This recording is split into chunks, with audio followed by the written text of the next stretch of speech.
আমার স্নেহের ছোট্ট ভাই বোনেরা, তোমাদের গত সপ্তাহের হোম টাস্ক করা হয়ে গেছে। আমরা গত সপ্তাহে দুটি গ্রামারের প্র্যাকটিস সেট দিয়েছিলাম আর একটি আনসারের প্র্যাকটিস সেট দিয়েছিলাম, রাইট? তোমরা যারা উত্তর করে নিয়েছো তারা উত্তরের খাতা নিয়ে বসো, আর যারা উত্তর করোনি তোমরা ক্লাসটিকে ভালোভাবে দেখো এবং বিষয়গুলিকে ভালোভাবে বোঝার চেষ্টা করো। আর এই ক্লাসের শেষে আমরা আবার দুটি গ্রামারের প্র্যাকটিস সেট আর একটি আনসারের প্র্যাকটিস সেট দিয়ে দিব নেক্সট ক্লাসের জন্য, রাইট? তোমরা এগুলোর উত্তর করে রাখবে, আমরা পরের ক্লাসে আবার ওগুলির উত্তর নিয়ে আলোচনা করব। তোমাদের অবগতির জন্য বলে রাখি যে খুব শীঘ্রই আমি উচ্চ মাধ্যমিকের জন্য ইংলিশ ক্লাসের ভিডিও পোস্ট করব। তাই তোমাদের কোনো দাদা দিদি যদি ক্লাস 12-এ পড়ে, অর্থাৎ যারা সামনেবার উচ্চ মাধ্যমিক পরীক্ষা দিবে, যদি এরকম কেউ থাকে তাহলে তাদেরকেও আমাদের এই চ্যানেল সম্পর্কে বলো। এই সপ্তাহ থেকে আমি ক্লাস 12-এর ইংলিশ ক্লাস শুরু করব, রাইট? তাহলে চলো এবার তোমরা স্ক্রিনে লক্ষ্য করো আর গত সপ্তাহের হোম টাস্কের উত্তরগুলি মিলিয়ে নাও। চলো তাহলে আমরা আগে গত সপ্তাহের যে হোম টাস্ক, এই হোম টাস্কের উত্তরগুলি দেখে নিই। তোমরা জানো আমরা গত সপ্তাহে দুটি গ্রামারের প্র্যাকটিস সেট আর একটি আনসারের প্র্যাকটিস সেট দিয়েছিলাম। এর উত্তরগুলো আগে দেখে নাও, তারপর আমরা আবার আগামী সপ্তাহের জন্য আজকে দুটি গ্রামারের প্র্যাকটিস সেট আর একটা আনসিনের প্র্যাকটিস সেট দিয়ে দেওয়া হবে। আচ্ছা, লক্ষ্য করো প্রথম কোশ্চেনে কি আছে, write the correct verb form to fill in the blanks. আচ্ছা, এই প্রশ্নটির উত্তর কিভাবে করতে হয় আমি তোমাদের প্রথম ক্লাসে শিখিয়েছিলাম। যে এই প্রশ্নটি উত্তর করার আগে পুরো বাক্যটি একবার ভালোভাবে পড়ে নিতে হবে। পুরো বাক্যটি পড়লে দেখবে এর মধ্যে কোথাও কিছু না কিছু একটা হিন্টস দেওয়া থাকবে, যার দ্বারা তোমরা বুঝে যাবে যে এটা কোন টেন্সে হবে। তাহলে চলো দেখি। Minara Begum who was coaching, has been coaching, is coaching. লক্ষ্য করো এখনো কিন্তু আমরা কোনো হিন্টস পাইনি। চলো আগে বাড়ো। National level gymnast for 30 years. তাহলে এই যে এবার উত্তর পেয়ে গেলে তোমরা, ফর 30 ইয়ার্স 30 বছর ধরে।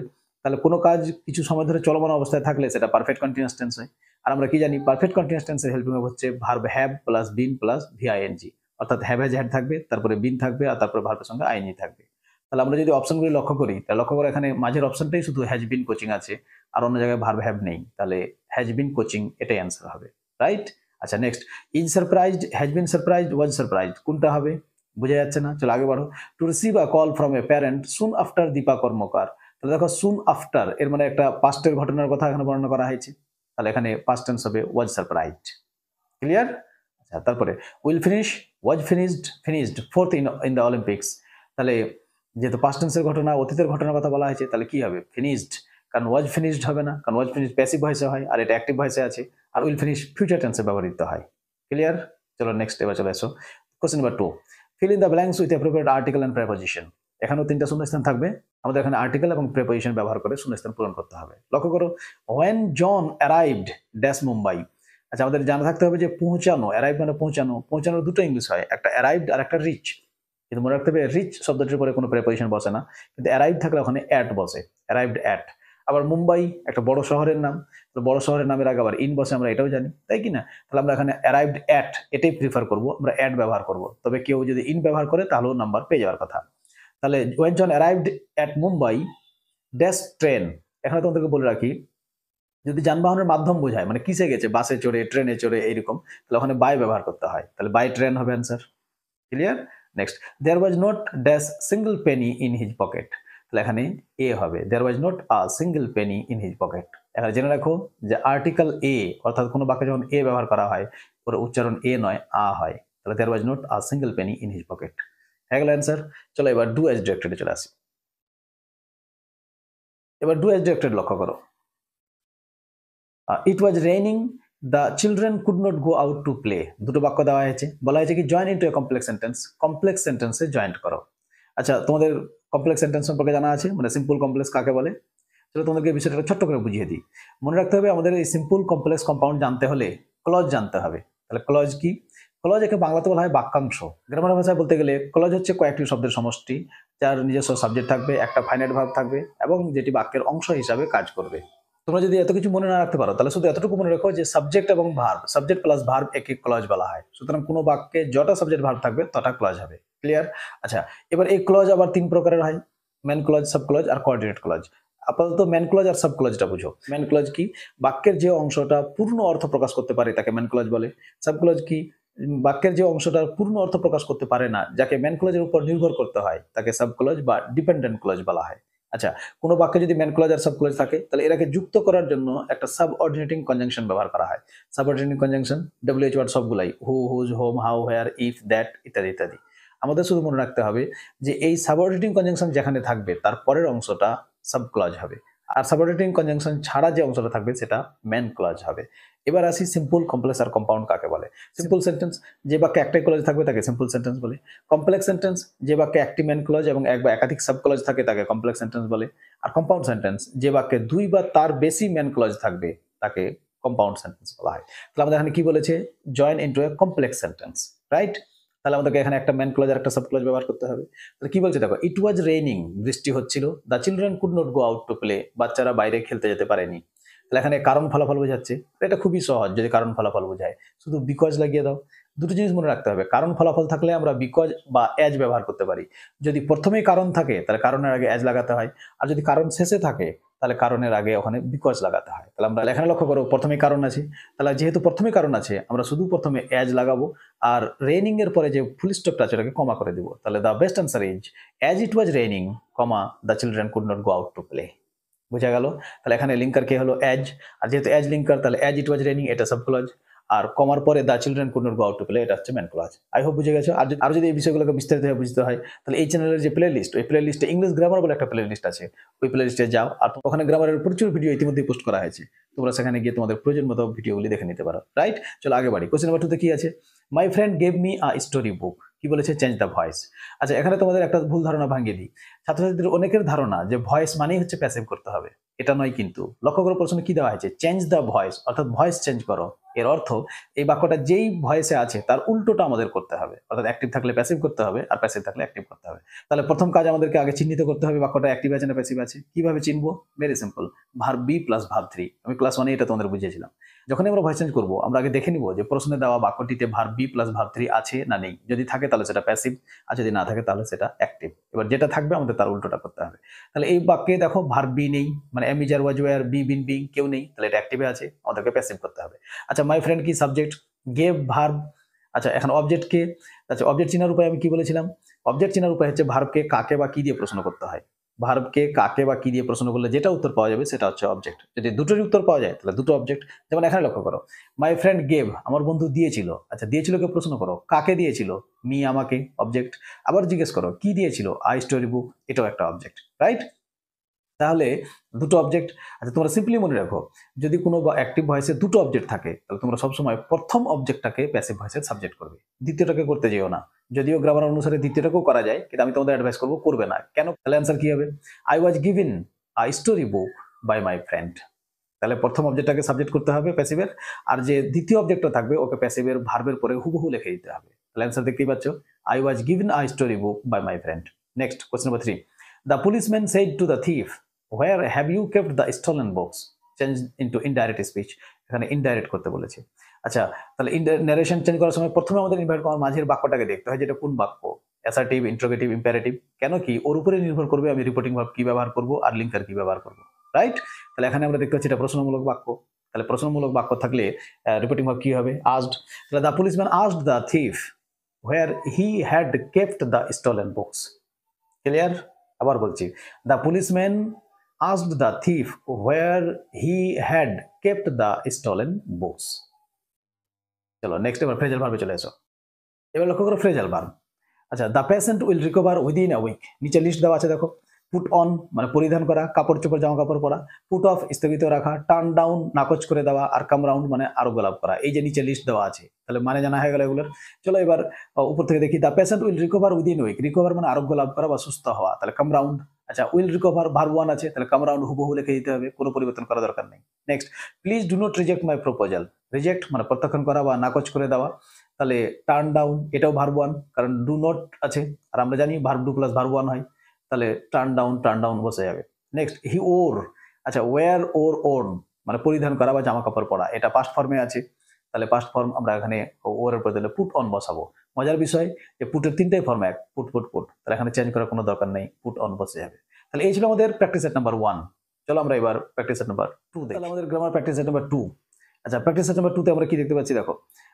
প্রথমে কারেক্ট ভার্ব ফর্ম দেখো, although children has loved are loving outdoor games, their parents has considered their interest as harmful and meaningless. তাহলে আমরা এখানে দেখতে পাচ্ছি যে এটা একটি প্রত্যেক দিনের সাধারণ ঘটনার বর্ণনা করা হচ্ছে। তাহলে প্রতিদিন ঘটে এমন যদি কোনো বর্ণনা দেওয়া হয় তাহলে সেটা প্রেজেন্ট টেন্সে হয়, জেনারেলি প্রেজেন্ট ইনডিফিনিট টেন্স হয়, রাইট? তাহলে আমরা এখানে একটা পয়েন্ট পেয়ে গেলাম যে বাক্যটা প্রেজেন্ট টেন্সে আছে। চলো শুরু করো তাহলে এবার। although children, চিলড্রেন প্লুরাল, তাহলে লাভ হবে। তাহলে all the children love outdoor games, their parents, তাহলে is considering, consider, has considered, তাহলে যেহেতু এটা প্রত্যেক দিনের ঘটনা, দৈনন্দিনের ঘটনা, তাহলে এটা ইন্ডিপেন্ডেন্সি হবে কনসিডার। তাহলে consider their interest as harmful and meaningless. A child who spends time and energy in outdoor activities grows, had grown, is growing up to the healthy and strong. তাহলে এখানে আমরা গ্রোজ ব্যবহার করব, কারণ প্রত্যেক দিনের সাধারণ ঘটনা প্রেজেন্ট ইনডিফিনিট টেন্স হয়।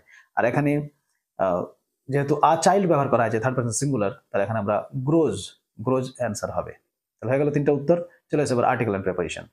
আচ্ছা, ইন ড্যাশ ইভিনিং, তাহলে কোনো বেলার নামের আগে যদি শূন্যস্থান থাকে, ধরো মর্নিং, ইভিনিং, তাহলে আমরা তার আগে দা ব্যবহার করব। In the evening they would sit together dash the dining table, তাহলে ডাইনিং টেবিল মনে রাখতে হবে কোনো নির্দিষ্ট পয়েন্ট যদি বোঝায়, ধরো ঘরের কোণে নির্দিষ্ট একটা সময়, ধরো 9টার সময়, 10টার সময়, এরকম যদি বোঝায় তাহলে তার আগে অ্যাড ব্যবহার করতে হয়। তাহলে at the dining table and rearrange the stamps, he had dash album for each country, তাহলে এখানে আমরা এন ব্যবহার করব, যেহেতু অ্যালবাম ভাবেল সাউন্ড দিয়ে শুরু হয়েছে, তাহলে এখানে আমরা এন ব্যবহার করব। তাহলে he had an album for each country. তাহলে হয়ে গেল তিনটা উত্তর, প্রথমে দা, তারপরে অ্যাট, আর তারপরে N.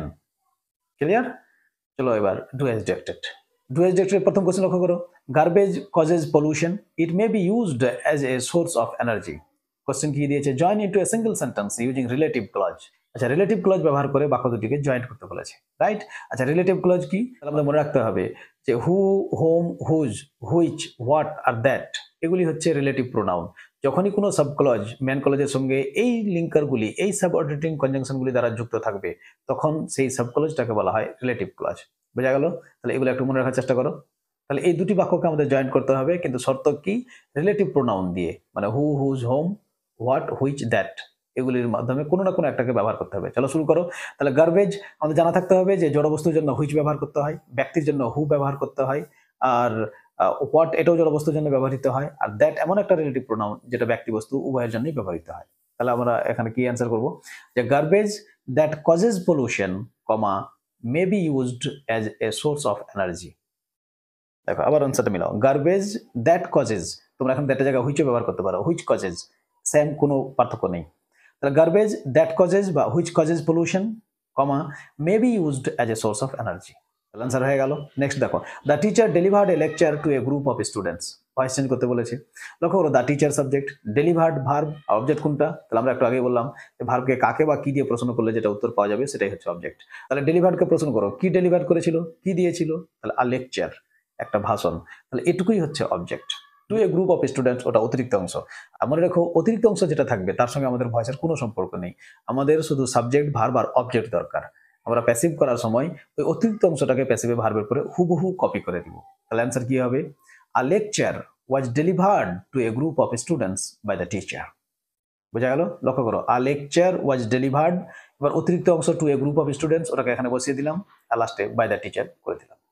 Clear? Next, the trainee said, আচ্ছা ট্রেনি বানানটা ভুল, ট্রেনি হলে ডবল ই হওয়ার কথা, কিন্তু এখানে আমার মনে হয় ট্রেনার হবে, এটা ট্রেনার করে নিও তোমরা, আর যুক্ত করে দিও, সরি ফর দ্য মিস্টেক। তাহলে the trainer said why is everybody late today, narration change করতে বলেছে, তাহলে এটাও প্রশ্নমূলক আছে, তাহলে আমরা কি করবো, দ্য ট্রেনার আস্কড, তাহলে দ্য ট্রেনার আস্কড। আচ্ছা, প্রশ্নমূলকের নিয়ম কি, যদি ডব্লিউএইচ কোশ্চেন হয় তাহলে ওই ডব্লিউএইচ ওয়ার্ডটাকেই লিঙ্কার হিসেবে ব্যবহার করতে হয়। তাহলে the trainer asked why everybody was late that day. কারণ আমাদের মনে রাখতে হবে ন্যারেশন চেঞ্জের ক্ষেত্রে টেন্স চেঞ্জের তিনটি নিয়ম। কি কি তিনটে নিয়ম, যদি ডাইরেক্ট স্পিচটি প্রেজেন্ট টেন্সে থাকে তাহলে ইনডাইরেক্টে পাস্ট টেন্স করে দিতে হবে, যদি ডাইরেক্ট স্পিচটি পাস্ট ইনডিফিনিট বা পাস্ট পারফেক্টে থাকে তাহলে ইনডাইরেক্টে পাস্ট পারফেক্টে রেখে দিতে হবে, আর 3 নম্বর, যদি ডাইরেক্ট স্পিচটি পাস্ট কন্টিনিউয়াস টেন্সে থাকে অর্থাৎ ওয়াজ ওয়্যার থাকে তাহলে ইনডাইরেক্ট করার সময় পাস্ট পারফেক্ট কন্টিনিউয়াস টেন্স করে দিতে হবে। আর যদি মডালস থাকে তাহলে মডালস পাল্টাবে না, শুধু প্রেজেন্ট ফর্মগুলি পাস্ট ফর্ম হয়ে যাবে, অর্থাৎ সেল থাকলে শুড, উইল থাকলে উড, ক্যান থাকলে কুড, আর মে থাকলে মাইট। তাহলে অ্যান্সার কি হলো, the trainee asked why everybody was late that day. Clear? এবারে চলে আসছে ফ্রেজাল ভার্ব। লক্ষ্য করো, they started their journey early in the morning, started their journey, তাদের যাত্রা শুরু করেছিল। তাহলে আমরা জানি যাত্রা শুরু করা এটা হচ্ছে সেট আউট, তাহলে নিচে লিস্টে লক্ষ্য করো সেট আউট আছে, তাহলে আমরা এখানে সেট আউট ব্যবহার করবো। আচ্ছা, স্টার্টেড কি, ভার্ব টু, আর আমাদের জানা থাকতে হবে যে সেট এটি এমন একটি ভার্ব যার তিনটাই ফর্ম এক, সেট সেট সেট, তাহলে চেঞ্জের কোনো গল্প নেই, সেট আউট বসিয়ে দাও। Next, I can not understand, আচ্ছা ক্যান কি মডাল, আর আমরা কি জানি মডাল প্লাস ভার্ব ওয়ান, তাহলে I can not understand, understand মানে বুঝতে পারা, তাহলে এটা হবে মেক আউট, তাহলে মেক আউট এখনো চেঞ্জের কোনো গল্প নেই, হুবহু বসিয়ে দাও। Next, the man abandoned evil company, abandoned মানে হচ্ছে ত্যাগ করা, ছেড়ে দেওয়া, তাহলে নিচে কি আছে লক্ষ্য করো লিস্টে, গিভ আপ। গিভ আপ মানে বাদ দেওয়া, ত্যাগ করা। তাহলে অ্যাবান্ডন ভার্ব টু। আচ্ছা ভার্ব টু কি করে বুঝলাম?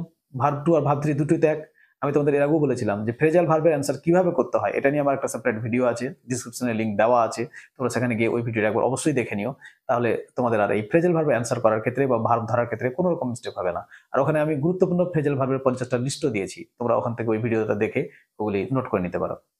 তাহলে অ্যাবান্ডন ভার্ব টু, তাহলে আমরা গিভের ভার্ব টু ব্যবহার করতে হবে। তাহলে গিভ, গেভ, গিভেন, রাইট? তাহলে এখানে হবে gave up. Gave up past ফর্মে হবে। তাহলে এই ছিল আমাদের গ্রামারের সেট 2 এর আনসার। নিজেরাই কিন্তু এই 12 নম্বরের মধ্যে কে কত পাচ্ছ ওই নাম্বারটা দিয়ে নিজেকে টেস্ট করতে পারো, রাইট? চলো এবার আমরা আনসিনের উত্তর দেখে নিই। তাহলে আমার সিনের ছোট্ট ভাই বোনেরা চলে এসো এবার আনসিনের উত্তর করেছো তোমরা। চলো প্রথমে আমরা টেক্সটটাকে একবার দ্রুত পড়ে একবার বোঝার চেষ্টা করি, তারপর আমরা প্রশ্ন উত্তরে যাবো, রাইট? তোমরা যে যা অ্যান্সার করেছো খাতাটাকে সামনে রাখো, আমরা যখন অ্যান্সারগুলো বলবো তখন অ্যান্সারগুলো মিলিয়ে নিও, রাইট? আগে টেক্সটটাকে একবার পড়ে নিই। চলো লক্ষ্য করো। আচ্ছা টেক্সট পড়ার সময় কি বলেছিলাম ভালোভাবে মনে রেখো। যখনই আনসিন করবে, সে ক্লাসে হোক, বাড়িতে প্র্যাকটিস হোক বা ফাইনাল পরীক্ষাতে হোক, যখনই করবে টেক্সট পড়ার সময় প্রথমে রোল পেন্সিলে 3 ধরনের শব্দকে অবশ্যই আন্ডারলাইন করবে। নাম্বার 1, যত নাম পাবে, মানুষ, বিড়াল, ছাগল, কুকুর যা পাবে, যত নাম থাকবে নামগুলোকে আন্ডারলাইন করবে। নাম্বার 2, যত সংখ্যা পাবে, সংখ্যা 1 2 3 4, কারো জন্ম তারিখ, কারো কোনো ঘটনা ঘটার তারিখ ইত্যাদি যত সংখ্যা পাবে সেই সংখ্যাগুলোকে আন্ডারলাইন করতে হবে। এন্ড নাম্বার 3, যত অপরিচিত শব্দ বা যত গুরুত্বপূর্ণ ওয়ার্ড মনে হবে, যে শব্দটা মনে হচ্ছে একটু হাটকে, একটু আনকমন টাইপের বা গুরুত্বপূর্ণ, ওই শব্দগুলোকেও প্রথমবার পড়ার সময় আন্ডারলাইন করে নিতে হবে। তাহলে এগুলি আন্ডারলাইন করলে তোমাদের উত্তর করার সময় দেখবে অনেক ক্ষেত্রে আমাদের এগুলি কাজে আসবে। কিভাবে কাজে আসবে আমি করে দেখাচ্ছি, লক্ষ্য করো। তাহলে কি বলছে? It is a non fact that, বলছে এটি একটি পরিচিত বিষয় বা পরিচিত ঘটনা যে চিলড্রেন জেনারেলি ইমিউলেট দ্য অ্যাডাল্টস। ইমিউলেট তোমরা আন্ডারলাইন করতে পারো। ইমিউলেট মানে হচ্ছে অনুকরণ করা, যে বাচ্চারা সাধারণত বয়স্কদের অনুকরণ করে। when a child imitates an elder, imitate underline করতে পারো। ইমিটেট মানে কি? অনুকরণ করা বা নকল করা। যখন একজন বাচ্চা নকল করে an elder স্মোকিং, বড়দের ধূমপান করাকে, by holding a pencil between his her tiny fingers, তার ছোট্ট ছোট্ট, টাইনি মানে ক্ষুদ্র, ছোট্ট, তার ছোট্ট ছোট্ট আঙ্গুলের ফাঁকে কলমকে ধরে, most of us find it quite cute, তখন আমাদের অনেকেই এটাকে বেশ ভালো বা সুন্দর মনে করে, কিউট মনে করে। উই ফেল টু রিয়ালাইজ, আমরা বুঝতে ব্যর্থ হই, দ্যাট যে দিস হার্মলেস ইমিটেশন, এই ক্ষতিহীন অনুকরণ বা নকল করাটা, অফন রেজাল্টস ইন অ্যাকচুয়াল স্মোকিং, প্রায় বাস্তবে ধূমপান করাতে পরিণত হয়ে যায়, when they grow up, যখন তারা বড় হয়। So it is time to take up a pause, সুতরাং সময় চলে এসেছে এটাকে থামানোর, and think about its consequences, এবং এর পরিণাম নিয়ে ভাবার সময় চলে এসেছে। কনসিকোয়েন্সেস পরিণাম বা ফলাফল। অ্যাকর্ডিং টু হু ডেটা, এটা ডেটা কিন্তু প্লুরাল, এটা মনে রেখো।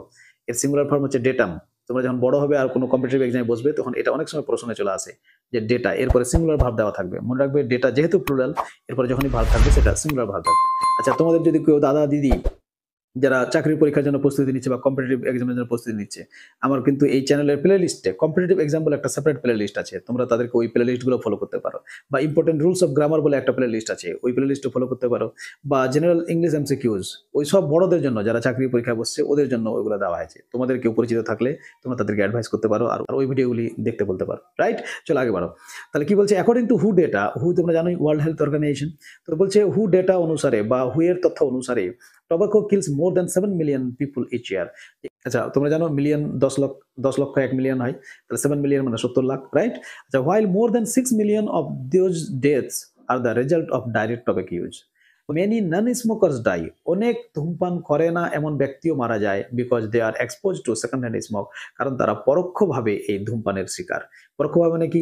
ধরো আমি ধূমপান করি না, কিন্তু আমি যেই বন্ধুটার সঙ্গে ঘুরি সেই বন্ধু ধূমপান করে, তাহলে যখন দু বন্ধু একসঙ্গে গল্প করি, ও সিগারেট খাচ্ছে আমি দাঁড়িয়ে আছি, তাহলে ও যে শ্বাস প্রশ্বাসের মাধ্যমে ধোঁয়া ছাড়ছে সেটা তো আমার নাকেও আসছে। এটাকেই বলছে এখানে সেকেন্ড হ্যান্ড স্মোক। ক্লিয়ার হলো? চলো নেক্সট। সেকেন্ড প্যারা দেখো এবার। ওভার 80% অফ ইন্ডিভিজুয়াল মানে ব্যক্তি, তো বলছে যে 80%-এরও বেশি ব্যক্তি হু স্টার্ট স্মোকিং ডিউরিং অ্যাডোলেসেন্স মানে হচ্ছে কৈশোর, যারা কৈশোর বয়সে ধূমপান শুরু করেছে, will continue to smoke in adulthood, তারাও বয়স্ক হয়ে ধূমপান চালিয়ে গেছে। হোয়াইল 1/3 অফ দেম, যেখানে তাদের 3/1 উইল ডাই মারা যায় প্রিমেচুরলি সময়ের আগেই। প্রিমেচুরলি মানে অকাল মৃত্যু যেটাকে বলে, due to smoking related disease, এই ধূমপানের সঙ্গে জড়িত বিভিন্ন অসুখের কারণে, লাইক ক্যান্সার, হার্ট ডিজিজ এবং ক্রনিক লাং ডিজিজ, এখানে কয়েকটি অসুখের কথা বলা হয়েছে এর মাধ্যমে। এক্সপেরিমেন্টেশন বাই চিলড্রেন, এক্সপেরিমেন্টেশন মানে হচ্ছে পরীক্ষা নিরীক্ষণ, তাহলে এই বাচ্চাদের পরীক্ষা নিরীক্ষণের মাধ্যমে can rapidly escalate into heavy smoking, escalate মানে দ্রুত ছড়িয়ে, র্যাপিডলি এসকেলেট মানে দ্রুত ছড়িয়ে পড়া। এসকেলেট একটা অপরিচিত শব্দ মনে হচ্ছে, তোমরা আন্ডারলাইন করতে পারো।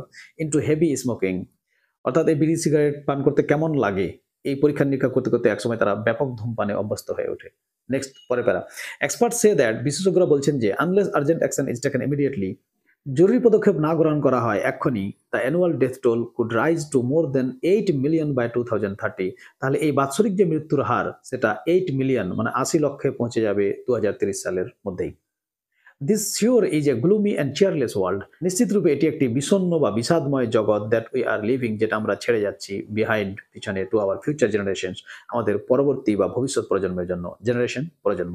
So it is time two motivate young stars, সুতরাং সময় চলে এসছে যুবকদেরকে মোটিভেট করার, উৎসাহিত করার, to stay away from this deadly habit, তারা যেন এই ভয়ঙ্কর অভ্যাস থেকে দূরে সরে থাকে। নেক্সট, ডক্টর সেমাচোনা ইনি কে? দ্য এডুকেশনিস্ট, একজন শিক্ষাবিদ। তিনি বলেছেন the best way to motivate them to stay away from smoking, যে সব থেকে ভালো পন্থা হচ্ছে তাদেরকে ধূমপান থেকে দূরে সরিয়ে রাখার, is two involve them in some activities, তাদেরকে কোনো ক্রিয়াকলাপের মধ্যে জড়িয়ে রাখতে হবে। ইনভলভ, সংযুক্ত করা, জড়িয়ে রাখা।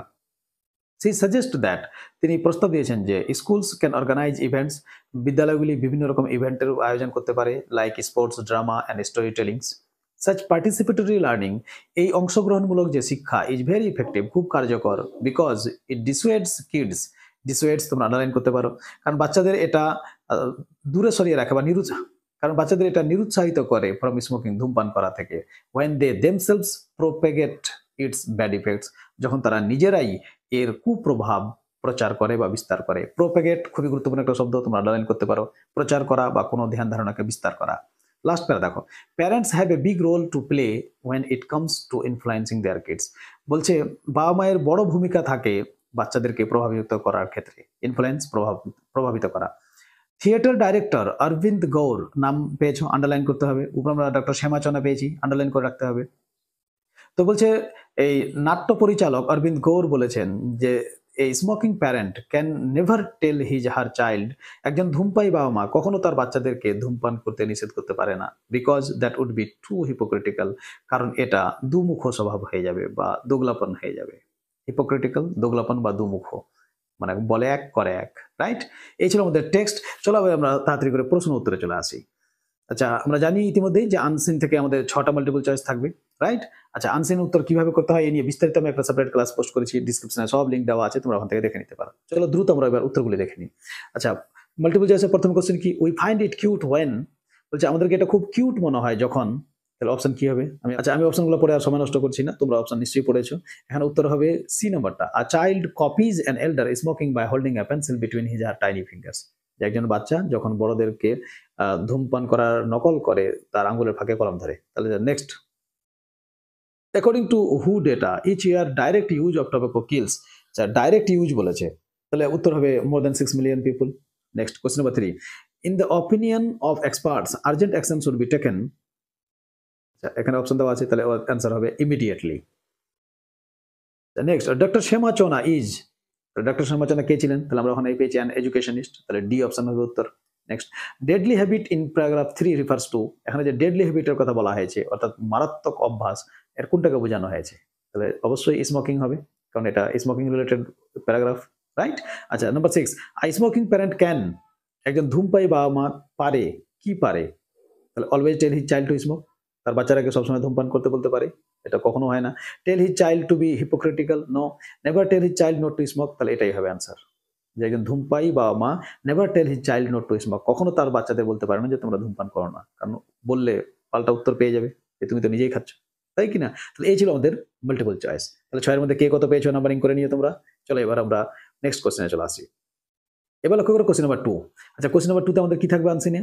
3টি স্টেটমেন্ট দেওয়া থাকবে, এটা ঠিক না ভুল, ঠিক হলে টি লিখতে হবে, ফলস হলে এফ লিখতে হবে, আর সাপোর্টিং লাইন দিতে হবে। দেখো প্রথমে কি আছে, a child never imitates an elder smoking, একজন বাচ্চা কখনো বড়দের ধূমপান করাকে নকল করে না, তাহলে বড় করে এফ লেখো, ফলস এটা, তাই কিনা?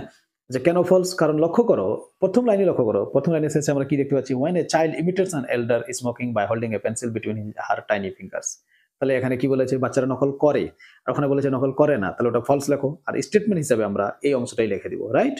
হ্যাঁ, স্টেটমেন্ট ওয়েন এ চাইল্ড থেকে নিয়ে শুরু করে টাইনি ফিঙ্গার্স পর্যন্ত। তাহলে স্টেটমেন্ট তোমরা পেয়ে গেলে ওখান থেকে। আচ্ছা, স্টেটমেন্ট লেখার ক্ষেত্রে তোমাদের মনে করিয়ে দিই যে স্টেটমেন্ট লেখার ক্ষেত্রে আমাদের সরাসরি টেক্সট থেকেই কপি করতে হবে, একটা লেটারও এখানে বানিয়ে লেখা যাবে না। ক্লিয়ার হলো? Next, many non smokers die because of passive smoking.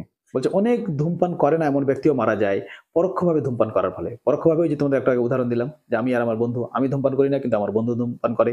এবার যখন আমরা একসঙ্গে থাকি তো ও যখন ধূমপান করে তো ওর যে ধোঁয়া সেটা আমার নাকে এসে ঢুকে, তো আমি ধূমপান করি না কিন্তু তা সত্ত্বেও আমার ক্ষতি হয়। তো এটা তাহলে এটা ট্রু হবে, right?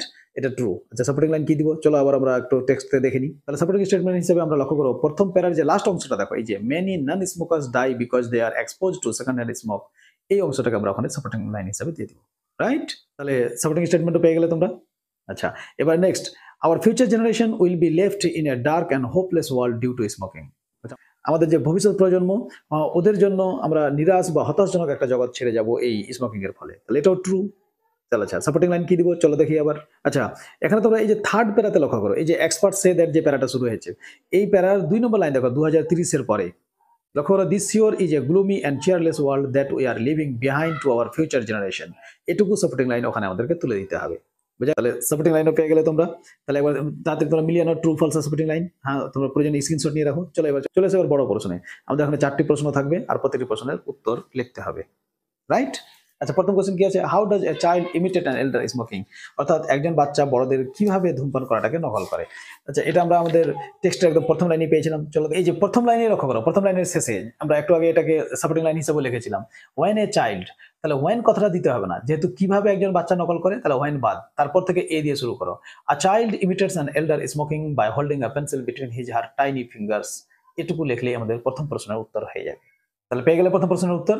Next, name some of smoking related diseases. এখানে আমাদেরকে একটু বানিয়ে লিখতে হবে। নেক্সটে কয়েকটা ওষুধের নাম পেয়েছিলাম, ক্যান্সার, হার্ট, লাংস ডিজিজেস। তাহলে এখানে আমাদেরকে ওগুলি লিখতে হবে। তাহলে যে some of the smoking related diseases আর cancer, heart disease and chronic lung diseases. হয়ে গেল। Next question number 3, why should urgent action be taken immediately to stop smoking? এটা আমরা টেক্সট থেকে ডাইরেক্ট কপি করতে পারি। কিভাবে লিখবো আমরা? লক্ষ্য করো থার্ড প্যারায় এক্সপার্ট সে দ্যাট, তোমরা এই বাক্যটি পুরো হুবহু লিখে দিতে পারো, বা তোমরা আবার এইভাবে লিখতে পারো যে according to the experts unless urgent action is taken immediately the annual death toll could rise to more than 8 million by 2030। তোমরা টেক্সট থেকে এটাকে হুবহু কপি করতে পারো বা শুরুটা একটু চেঞ্জ করতে পারো, অ্যাকর্ডিং টু দ্য এক্সপার্টস এইভাবে শুরু করতে পারো, যার যেমন ইচ্ছা, কিন্তু দুই ক্ষেত্রেই নাম্বার সেম পাবে। তাহলে 3 নম্বর প্রশ্নের উত্তর হয়ে গেল। এবার চলে আসো কোশ্চেন নাম্বার 4। কোশ্চেন নাম্বার 4 হচ্ছে কি, how can children B motivated to stay away from smoking? বলছে বাচ্চাদেরকে ধূমপান থেকে দূরে রাখার জন্য কিভাবে মোটিভেট করা যায়। তাহলে তোমরা দেখো একদম শেষের দিকে এই যে ডক্টর সেমাচনা যে এখানে আছে, the best way to motivate them to stay, এই অংশটাকে আমরা এখান থেকে কপি করতে পারি, তবে একটু এখানে আমাদেরকে বানাতে হবে। কি বানিয়ে লিখবো আমরা? চলো আমি তোমাদের উত্তরটা বলে দেখাচ্ছি। আমরা এখন ওর উত্তরে লিখবো যে the best way to motivate children to stay away from smoking is two involve them in some activities such as sports, drama and story telling sessions. এইভাবে একটু কাটছাট করে লিখে দিলে উত্তরটা হয়ে গেল। ক্লিয়ার? তাহলে 4টা প্রশ্নের উত্তর পেয়ে গেলাম। আনসিনে আমাদের এটুকুই থাকবে 20 নম্বর, কিন্তু আনসিন থেকে আমাদের 4টা ভোকাবুলারি দেওয়া হয়, যেটা আমাদের গ্রামারের পোরশন, অর্থাৎ আমরা যে গ্রামার প্র্যাকটিস করলাম ফ্রেজাল ভার্বের পরে ওই প্রশ্নটি দেওয়া থাকে, আর ওখানে 4টি শব্দ দেওয়া থাকে, আর তার সমার্থক শব্দ আমাদের আনসিন থেকে খুঁজে বের করে লিখতে হয়। যেহেতু ওটা আনসিন থেকে থাকে ওই জন্য আমি আনসিনের সঙ্গে দিয়ে দিয়েছি, রাইট? চলো লক্ষ্য করো এবার সেই 4টি ভোকাবুলারি। লক্ষ্য করো এবার এখানে 4টা ভোকাবুলারি দেওয়া আছে, তোমরা জানো এখানে 2 2 করে নম্বর বরাদ্দ থাকে। 4টা শব্দের জন্য 8 নম্বর বরাদ্দ। আচ্ছা, ইমিটেট, ইমিটেট মানে কি? নকল করা, অনুকরণ করা। তাহলে আমরা এখানে কি লিখবো? ইমিউলেট। আচ্ছা, এই শব্দগুলির উত্তর কিভাবে খুঁজতে হয় ওই আনসিনের ক্লাসে, যেটা আমি আনসিন কিভাবে আনসার করতে হয় যে ভিডিওটি পোস্ট করেছি, ওখানে বিস্তারিতভাবে বুঝিয়ে দিয়েছি, তোমরা সময় করে গিয়ে একবার ওই ভিডিওটি দেখে নিও। একবারই ভিডিও দেখতে হবে, বুঝতেই পারছো, তাহলে তোমরা খুব সহজে এগুলো উত্তর করতে পারবে। তাহলে ইমিটেট, ইমিউলেট। আচ্ছা, ইনক্রিজ র্যাপিডলি, তাহলে ইনক্রিজ র্যাপিডলি এটা হবে এসকালেট, এসকালেট টেক্সটে পেয়েছি আমরা। তারপরে হবে ডিসকারেজ, তাহলে এখানে লিখতে হবে ডিসুয়েড।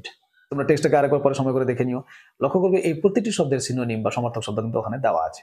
তাহলে ডিসকারেজ, ডিসুয়েড। আচ্ছা, spread and promote an idea widely, অর্থাৎ কোনো একটা ধারণাকে দ্রুত ছড়িয়ে দেওয়া বা প্রচার করা, তাহলে এটা হবে প্রোপেগেট। আমরা প্রোপেগেট টেক্সটে কিন্তু পেয়েছি। তাহলে এই ছিল আমাদের আনসিনের উত্তর। তোমরা নাম্বার ইংরেজি নিয়ে করে নিও। আনসিনে আমরা 28 নম্বর দিয়েছি, মানে এই ভোকাবুলারি সহ 28-এ কে কত পেলে। এবারে তাহলে তোমরা আগামী সপ্তাহের হোম টাস্ক দেখে নাও। আমি আবার তোমাদের এখানে গ্রামারের প্র্যাকটিস সেট আর আনসিনের প্র্যাকটিস সেট দিয়ে দিচ্ছি, যার উত্তর আমরা আগামী শনিবার বিকাল 4টায় দেখতে পাবো, রাইট? তোমাদের ভালো লাগছে এই সেশনগুলি? যদি ভালো লাগে থাকে তাহলে লাইক করো, কমেন্ট করো, চ্যানেলটি সাবস্ক্রাইব করা না থাকলে সাবস্ক্রাইব করে নাও, আর তোমাদের বন্ধু বান্ধবদের সঙ্গে শেয়ার করো, তারাও উত্তর করুক, সবাই মিলে আমরা ইংলিশ শিখবো আর ইংলিশে দক্ষ হয়ে উঠবো, রাইট? তাহলে চলো আজকের হোম টাস্ক। তাহলে চলো আজকের হোম টাস্ক দেখে নাও। আমরা ইতিমধ্যে গ্রামার প্র্যাকটিস সেট 1 আর প্র্যাকটিস সেট 2 করে নিয়েছি। তাহলে আজকে আমরা গ্রামার প্র্যাকটিস সেট 3 আর প্র্যাকটিস সেট 4 দেখতে পাবো। তোমরা এগুলো স্ক্রিনশট নিয়ে নাও। এগুলোর পিডিএফ তোমরা আমার টেলিগ্রাম চ্যানেলে পেয়ে যাবে। স্মার্ট ইংলিশ উইথ রাহুল নামে যে আমার টেলিগ্রাম চ্যানেল, তোমরা ওই চ্যানেলে জয়েন্ট হয়ে যাও, ওখানে এগুলোর উত্তর পেয়ে যাবে। আর এই ভিডিওর ডিসক্রিপশনেও লিংক দেওয়া আছে, তোমরা এই ভিডিওর ডিসক্রিপশনে গিয়েও এগুলোর পিডিএফ পেয়ে যেতে পারো। তাহলে এই হচ্ছে গ্রামার প্র্যাকটিস সেট নাম্বার 3। তাহলে হয়ে গেল প্র্যাকটিস সেট নাম্বার 3। চলো এবার প্র্যাকটিস সেট নাম্বার 4। এই হচ্ছে প্র্যাকটিস সেট নাম্বার 4। তোমরা স্ক্রিনশট নিয়ে রাখতে পারো, আর নাহলে যেমনটা বললাম এই ভিডিও ডিসক্রিপশনে পিডিএফ এর লিংক দেওয়া আছে, ওখান থেকে পিডিএফ দেখে নিতে পারো, বা আমার যে টেলিগ্রাম চ্যানেল ওখান থেকেও পিডিএফ পেয়ে যাবে। ক্লিয়ার? আচ্ছা, এই হচ্ছে আনসিন 2 এর হোম টাস্ক। তোমরা এটার স্ক্রিনশট নিয়ে রাখতে পারো, আর না হলে এই ভিডিও ডিসক্রিপশন থেকে যেমনটা বললাম তোমরা পিডিএফ ওখান থেকেও দেখে নিতে পারো, বা টেলিগ্রাম চ্যানেল থেকেও পিডিএফ পেয়ে যেতে পারো।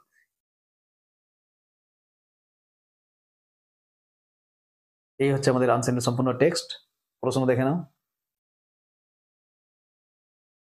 মাল্টিপল চয়েস, 6টা মাল্টিপল চয়েস করতে হবে। স্ক্রিনশট নিয়ে রাখো। ট্রু ফলস সাপোর্টিং লাইন, 3টা ট্রু ফলস সাপোর্টিং লাইন লিখতে হবে। স্ক্রিনশট নিয়ে নাও। 4টা প্রশ্নের উত্তর করতে হবে। তোমরা দেখতেই পাচ্ছ 4টা প্রশ্ন এখানে। এই 4টি বড় প্রশ্নের উত্তর লিখতে হবে। আর এই 4টি শব্দ, যে 4টি শব্দ আমাদের সিনোনিম আনসিন থেকে খুঁজে বের করে লিখতে হবে। তাহলে এই হচ্ছে আমাদের আজকের হোম টাস্ক। তোমরা এগুলোর উত্তর করে রাখবে। ঠিক আগামী শনিবার বিকাল 4টায় আমি এগুলোর উত্তর তোমাদেরকে বুঝিয়ে দিব। আবার সেদিন পরের সপ্তাহের জন্য নতুন করে হোম টাস্ক দিয়ে দেওয়া হবে। তোমরা যারা এখনো এই ভিডিওটিকে লাইক করোনি তাড়াতাড়ি লাইক বাটন দাও, কমেন্ট করো, আর বন্ধু বান্ধবের সঙ্গে ভিডিওটি শেয়ার করতে ভুলবে না। আর যদি নতুন কেউ এই ক্লাস দেখে থাকো তাহলে চ্যানেলটি সাবস্ক্রাইব করা থাকলে সাবস্ক্রাইব করে নাও, আর ফেসবুকে দেখলে ফেসবুক পেজটি ফলো করে নিও।